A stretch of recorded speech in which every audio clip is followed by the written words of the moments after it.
ವೀಕ್ಷಕರೇ, ಇವತ್ತಿನ ದಿನದಲ್ಲಿ ನಾನು 2 ಮೊಟ್ಟೆ, 1 ಈರುಳ್ಳಿ, ಸ್ವಲ್ಪ ಶುಂಠಿ ಬೆಳ್ಳುಳ್ಳಿ ಪೇಸ್ಟು, ಸ್ವಲ್ಪ ಉಪ್ಪು, ಸ್ವಲ್ಪ ಖಾರ ತೊಗೊಂಡ್ಬಿಟ್ಟು ಎಗ್ ಬುರ್ಜಿ ಮಾಡೋಕ್ಕೆ ಹೋಗ್ತಾಯಿದ್ದೀನಿ. ಎಲ್ಲರೂ ಚಿಕ್ಕ ಚಿಕ್ಕದಾಗಿ ಈರುಳ್ಳಿ ಕಟ್ ಮಾಡಿ ಎಗ್ ಬುರ್ಜಿ ಮಾಡ್ತೀರಾ, ನೀವು ನೋಡ್ತಾನೆ ಇದ್ದಿದ್ದೀರಾ. ಆದರೆ ನಾನಿವತ್ತು ಉದ್ದುದ್ದಾಗಿ ಈರುಳ್ಳಿ ಕಟ್ ಮಾಡಿಬಿಟ್ಟು ಮಾಡ್ತಾಯಿದ್ದೀನಿ. ಮಾಡೋದು ಹೇಗೆ ಅನ್ನೋದನ್ನು ನಾನು ತೋರಿಸ್ತೀನಿ ಬನ್ನಿ. ಈ ವಿಡಿಯೋನು ಇದುವರೆಗೂ ನಮ್ಮ ಚಾನಲ್ ನೋಡಿಲ್ಲ ಅಂದರೆ ನಮ್ಮ ಚಾನಲ್ ನೋಡಿರಿ, ಸಬ್ಸ್ಕ್ರೈಬ್ ಮಾಡಿರಿ. ನೋಡಿ ಹೀಗೆ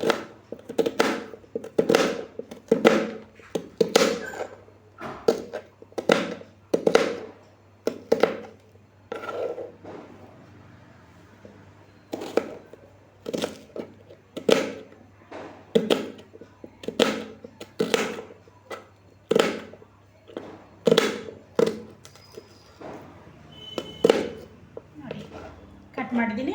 ಇವಾಗ ಮಾಡೋದು ಹೇಗಂತ ನೋಡ್ಕೊಂಡು ಬರೋಣ ಬನ್ನಿ. ಬಾಣಲಿ ಇಟ್ಟಿದ್ದೀನಿ, 1 ಸ್ಪೂನು ಎಣ್ಣೆ ಹಾಕ್ತಾಯಿದ್ದೀನಿ.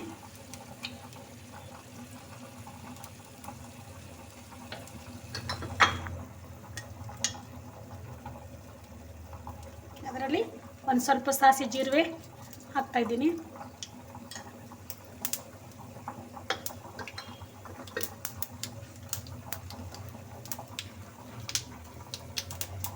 ಅದು ಚಟಪಟ ಅಂತ ಇದೆ.